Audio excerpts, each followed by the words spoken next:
Բարի երեկո բարեկամներ։ Իրանի դեմ Ամերիկայի Միացյալ Նահանգների ռազմական գործողությունները կարծես թե մտել են փակուղի։ Ըստ պաշտոնական տեղեկատվության ԱՄՆ-ն ոչնչացրել է գրեթե ողջ Իրանի ռազմական պոտենցիալը, բայց Իրանը չի հանձնվում եւ շարունակում է ռմբակոծել Իսրայելը եւ հարևան երկրներում տեղակայված ամերիկյան ռազմաբազաները։ Իսրայելը հաղորդում է Սպիտակ տանը, որ իրենց հակահրթիռային արկերի պաշարները սպառվում են։ Թրամփը կոչ է անում Հարավային Կորեային, Ճապոնիային եւ մերձարևելյան արաբական երկրներին միանալ Հորմուզի նեղուցի պաշտպանությանը։ Մի խոսքով կրկին իրար հակասող պաշտոնական հայտարարություններ, լրատվամիջոցների թերի վերլուծություն, տեղեկատվական խառնաշփոթ, ռազմական ուժերի անհասկանալի տեղաշարժ եւ քաոս։ Առաջին հայացքից այսպես է մեզ ներկայանում համաշխարհային լրահոսը։ Ես Հարություն Մանուկյանն եմ։ Կփորձեմ թարգմանել հակամարտող երկրների ղեկավարների քաղաքական խոսքը եւ վերլուծել տեղի ունեցող իրադարձությունները։ Դուք AMCN հայկական հաղորդակցման ցանց YouTube-յան ալիքում եք։ Բաժանորդագրվեք, որ ետ չմնաք աշխարհի տեղաշարժից։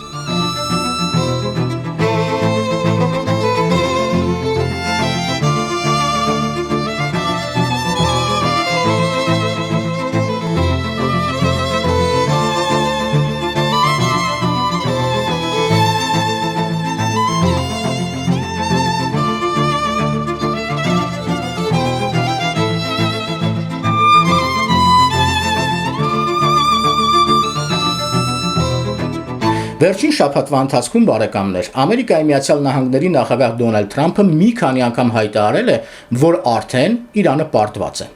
Թրամփի այս հայտարարությանը անմիջապես արձագանքել է Իրանի Մեջլիսի նախագահ Մոհամմադ Բաղեր Ղալիբաֆը։ Վերջին շաբաթվա ընթացքում Թրամփն 9 անգամ հայտարարել է, որ մեզ հաղթել է։ Իրականում շատ ծիծաղելի է։ Նույն օրը Մոհամմադ Ղալիբաֆի հայտարարությունից հետո ՄԱԿ-ում ԱՄՆ դեսպան Մայք Ուոլցն իր ելույթի ժամանակ ասել է. «Սա ջախջախիչ հաղթանակ էր, որի նմանը մենք չենք տեսել ժամանակակից ամերիկյան ռազմական պատմության ընթացքում»։ Մայք Ուոլցի հայտարարությունից հետո Դոնալդ Թրամփն իր ելույթի ժամանակ հայտարարել է, որ Իրանը պատրաստ է հրադադարի մասին բանակցությունների, բայց ես պատրաստ չեմ։ Հրադադար կնքելու համար պայմանները դեռևս բավարար չեն։ Եվ իհարկե Թրամփի այս հայտարարությանը հակադարձել է Իրանի արտաքին գործերի նախարար Աբբաս Արաղչին։ Մենք հրադադար չենք խնդրել եւ պատրաստ ենք պաշտպանվել այնքան ժամանակ, որքան անհրաժեշտ է։ Իրանը ԱՄՆ-ի հետ բանակցելու ոչինչ չունի։ Տպավորություն է ստեղծվում, որ կողմերից մեկը ստում է կամ առնվազն թաքցնում է իրականությունը, եւ տրամաբանական է հենց հասկանանք ով է ստում, կհասկանանք ինչ է կատարվում իրականում։ Բայց բանը նրանում է բարեկամներ, որ ոչ մեկն էլ չի ստում։ Տեղի է ունենում հետևյալը։ Մարտի 15-ին Սպիտակ տան մամուլի խոսնակ Քերոլայն Լիվիտը հայտարարում է.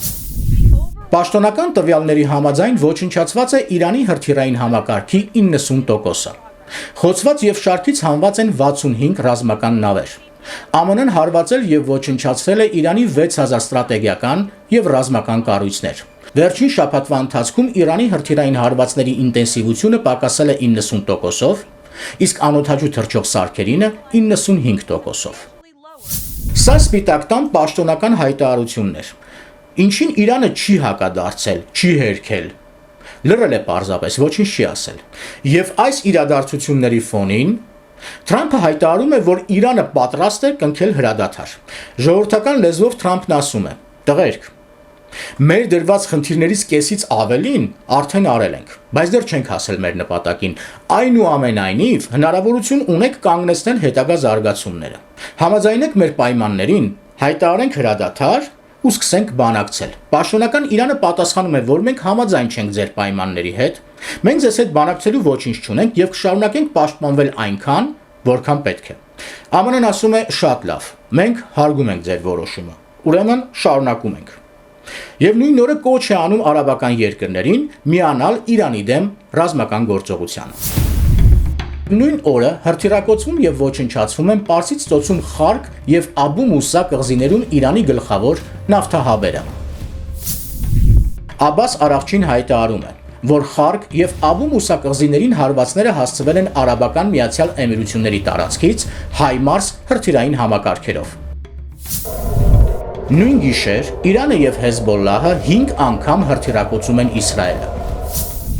Հաջորդ օրը Իսրայելը հաղորդում է Սպիտակ տանը, որ իրենց հակահրթիռային արկերի պաշարները սպառվում են։ Թրամփը պահանջում է, որ Ճապոնիան եւ Հարավային Կորեան միանան Հորմուզի նեղուցի պաշտպանությանը։ Ճապոնիան եւ Հարավային Կորեան պատասխանում են ԱՄՆ-ին։ Մենք մանրամասն ուսումնասիրեցինք ԱՄՆ նախագահ Դոնալդ Թրամփի կոչը, բայց նախ եւ առաջ պետք է հաշվի առնել բոլոր ռիսկերն ու հետագայում դրանցից բխող բարդությունները։ Առաջարկը հասկանալի է, բայց պետք է գործել շատ զգույշ։ Այստեղ բարեկամներ նորից կանգ կառնեմ, որովհետև նորից անհասկանալի է։ Ամերիկայի Միացյալ Նահանգները արդեն հայտարարել են, որ ոչնչացրել են Իրանի գրեթե ողջ ռազմական պոտենցիալը։ Բայց չնայած դրան, Իրանը մի քանի օր շարունակ հրթիռակոծում է Իսրայելը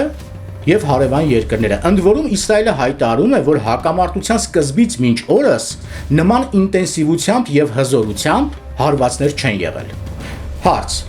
Որտեղից Իրանին հրթիռներ եւ հրթիռակայաններ։ Պաշտոնական տեղեկատվություն չկա, բայց բոլորն էլ գիտեն, որ Իրանին ակտիվ զինում եւ օգնում է Չինաստանը։ Եւ հաջորդը բարեկամներ։ ԱՄՆ-ն պարծենում է իր զինված ուժերով։ Իլուր ամբողջ աշխարհին բղավում է, որ իրենք ամենան են, որ ինչ կուզեն կանեն, որ իրենց ոչ մեկից ոչ մի օգնություն պետք չէ։ Ու հանկարծ Դոնալդ Թրամփը կոչ է անում, պահանջում է, որ իրենց օգնության պետք է գան Ճապոնիան եւ Հարավային Կորեան, պետք է միանան հակամարտությանը արաբական երկրները։ Եվրոպան արդեն միացել է, Ֆրանսիան էր եկել միջերկրական ծով։ Նախորդ թողարկման ընթացքում արդեն ասել եմ, բայց մեկ անգամ է կկրկնեմ բարեկամներ։ Տրամաբանությունը հետեւյալում է։ Թրամփն ասում է, Հորմուզի նեղուցից օգտվում եք բոլորդ, բարի եղեք միանալ պայքարին։ Ինչին արդեն միացել է Ֆրանսիան եւ արաբական մի քանի երկրներ, սա մեկ։ Երկրորդը, Ճապոնիան ըստ իր սահմանադրության իրավունք չունի պատերազմել կամ մասնակցել որևէ ռազմական գործողությունների, հարկ եղած դեպքում կարող է միայն պաշտպանվել։ ԱՄՆ-ն սրա մասին շատ լավ գիտի, քանի որ 1945 թվականին Ճապոնիայի սահմանադրությունը գրել են հենց իրենք։ Իմանալով այս ամենի մասին, հետաքրքիր է ինչ է Թրամփը ուզում Ճապոնիայից։ Իրանին ակտիվ օգնում է Չինաստանը, զենք է մատակարարում։ Զենք զինամթերքը Իրան է հասնում օդային եւ ցամաքային ճանապարհով։ Ցամաքային ճանապարհը անցնում է Աֆղանստանով։ ԱՄՆ-ն Աֆղանստանում ազդեցություն այլևս չունի, բայց ունի Ռուսաստանը։ Թալիբները սերտ համագործակցում են Ռուսաստանի հետ, իսկ Ռուսաստանն այսօր պայքարում է Արևմուտքի դեմ։ Այնպես որ ցամաքային ճանապարհը կարծես թե ապահովված է։ Բայց մեծ տրամաչափի զենքեր տեղափոխել օդային կամ ցամաքային ճանապարհով խիստ սահմանափակ է։ Չինաստանից Աֆղանստանով դեպի Իրան երկաթգիծ չկա։ Որ զենքը հերիքի, Չինաստանից դեպի Իրան պետք է անդադար ուղևորվեն ինքնաթիռներից եւ բեռնատար մեքենաներից բաղկացած քարավաններ, ինչը անհնարին է եւ բավականին վտանգավոր։ Սակայն կա ծովային ճանապարհ։ Ժամանակի առումով այո, բավականին երկար է, բայց մեկ բեռնատար նավը կարող է տեղափոխել շատ ավելի մեծ քանակությամբ զինամթերք, ինչը չի կարող անել ինքնաթիռը կամ բեռնատար մեքենան։ Մեկ բեռնատար նավը 3000 անգամ ավել ապրանք է տեղափոխում, քան աշխարհում ամենամեծ բեռնատար ինքնաթիռը։ Ըստ Թրամփի, Ճապոնիան եւ Հարավային Կորեան պետք է զբաղվեն Չինաստանից Իրան զենք տեղափոխող նավերով։ Պետք է վերահսկեն եւ անհրաժեշտության դեպքում արգելավեն անօրինական կերպով տեղափոխվող զենք զինամթերքը։ Իսկ ինչու անօրինական։ Չինաստանը չի հայտարարել եւ չի էլ հայտարարի Իրանին ռազմական օգնություն տրամադրելու մասին։ Հակառակ դեպքում կդառնա հակամարտության կողմ, իսկ Չինաստանին պատերազմ պետք չէ։ Բայց չին ղեկավարները հասկանում են, որ այս ամենը առաջին հերթին իրենց պետության դեմ է, պետք է օգնել։ Օգնել օրինակ ինչպես Ռուսաստանին։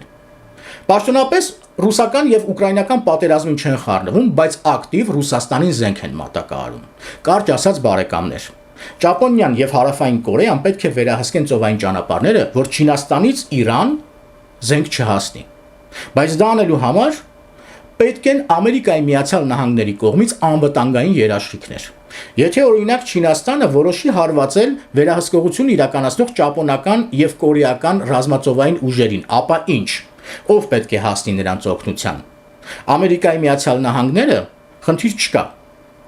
Ինչ ձևով, երբ, ինչ չափով, սա է հարցը։ Հենց դրա համար էլ բարեկամներ այդ երկրի ղեկավարները հայտարարել են, որ խնդիր չկա, պատրաստ ենք, բայց նախ եւ առաջ պետք է հաշվի առնել ռիսկերը եւ դրանից բխող հետագա զարգացումները։ Մի խոսքով Թրամփին ասել են անվտանգային երաշխիքներ տուր, խնդիր չկա, անենք։ Հիմա բարեկամներ ամենակարևորի մասին։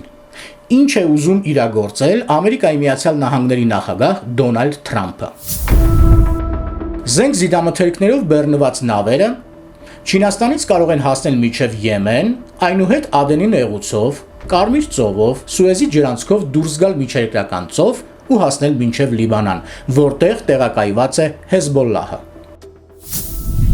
Ֆրանսիան տեղակայվել է միջերկրական ծովի հյուսիս-արևելքում, Կիպրոսի մոտ, որպեսզի վերահսկի հյուսիսից եւ հարավից դեպի Լիբանան ծովային ճանապարհները։ Արաբական երկրները պետք է վերահսկեն Ադենի նեղուցը եւ Կարմիր ծովի հատվածը։ ԱՄՆ-ն վերահսկում է Օմանի եւ Հորմուզի նեղուցները։ Ճապոնիան եւ Հարավային Կորեան պետք է վերահսկեն հարավ-չինական ծովը։ Այս դեպքում Ճապոնիան հակամարտությանը չի մասնակցում, պաշտպանական գործառույթներ է իրականացնում։ Այսպիսով բարեկամներ, մատակարարումից կտրվում են Իրանը, Եմենը եւ Լիբանանյան Հեզբոլլահը։ Սա է Դոնալդ Թրամփի կոչերի տրամաբանությունը։ Սա է տեղի ունենում հիմա։ Ակտիվ ռազմական եւ քաղաքական իրադարձությունները վերլուծելիս կա երկու սկզբունք. ինչ է կատարվում հիմա եւ ինչ կարող է լինել հետո։ Ինչ է կատարվում հիմա, բարեկամներ, կարծում եմ կարողացա բացատրել եւ ներկայացնել։ Ինչ կարող է կատարվել, սա խիստ փոփոխական է։ Վերլուծում ես ներկայումս կատարվող իրադարձությունները եւ փորձում ես կանխատեսել ինչ կարող է լինել հետո։ Նման իրադարձությունների զարգացումները հաճախ տրամաբանությունից դուրս են եւ կախված են որոշում կայացնող անհատներից, երկրի ղեկավարներից եւ քաղաքական վերնախավից։ Եվ հաշվի առնելով բոլոր այս հանգամանքները, կփորձեմ կանխատեսել հետագա քայլերը։ Փաստը մեկն է. Իրանը դա չի հերքում։